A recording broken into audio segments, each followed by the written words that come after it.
Tom here from Metalloud, and I'm here to review the new album from Sum 41 called 13 Voices.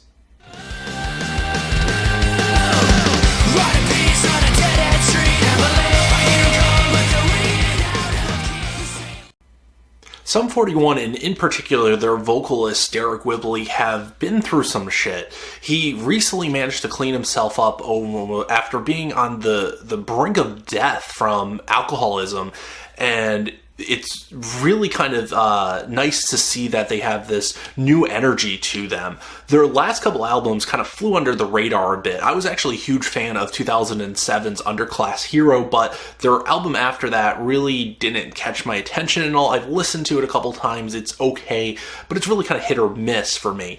And this album represents a return to form in a lot of ways because they've got their old guitarist back, and this album really feels like a true comeback album for the band. So first of all, if you really like the kind of fluffier, almost pop-punk side of things for Sum 41, this isn't really the album for you. It's definitely there under the surface a bit, but generally speaking, this is a heavier and darker album from the band in a lot of ways. It has a much more serious tone of things. In a lot of ways, it's more like Chuck than, say, All Killer No Filler.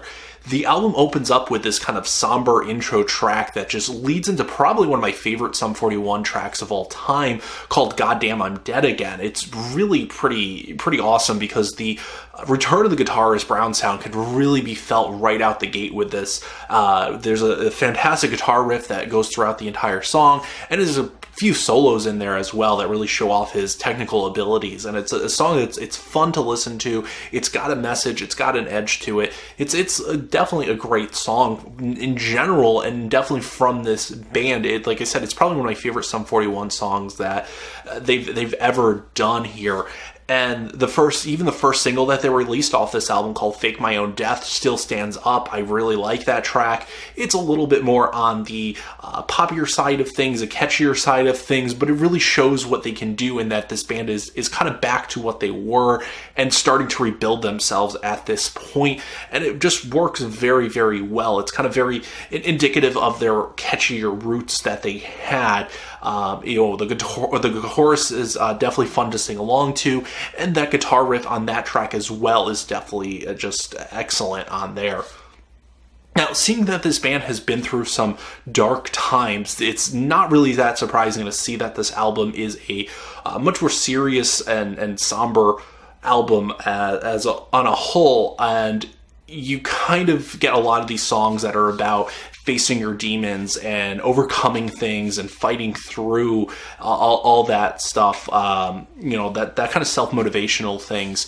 And they're really one of the few bands that I think actually can pull stuff like that off. Not 100% successful all the time, but there are songs on here definitely like Breaking the Chain that come off as not feeling forced or whiny. They feel genuine and honest, and they feel like they come from a real place, because they do come from a real place. As I said, Derek Whibley, their vocalist, almost died because of his addictions and things, and it's kind of nice to see them willing to talk about that.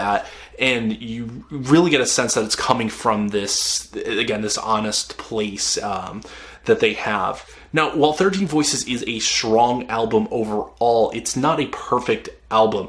There are definitely some songs here that are meant to be kind of positive and uplifting, and kind of the ballady tracks on here. For instance, like the song War.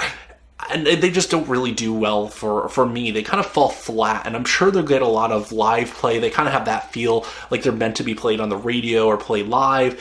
It just feels like we've heard them before. They feel a bit stale and boring, despite the message that they have. And the last two tracks on here in particular really just sound like copies of Linkin Park songs, and it's just a style that doesn't really fit them, and they come off as a bit boring overall on here. Now, thankfully, the album's strengths really do outweigh the weaknesses here. The good songs, like the title track 13 Voices, really stand out and are really enough to carry this album through. And while it's not only not the best album that this band has put out, it's definitely enough to satisfy fans of this band, as well as new listeners who may be picking up this album for a first time and wondering what Sum 41 is all about. And just overall, it is a positive mark on their career and definitely a good album in their discography. So this is definitely Here's hoping to the fact that they've made it out of the storm at this point and that they're only going up from here.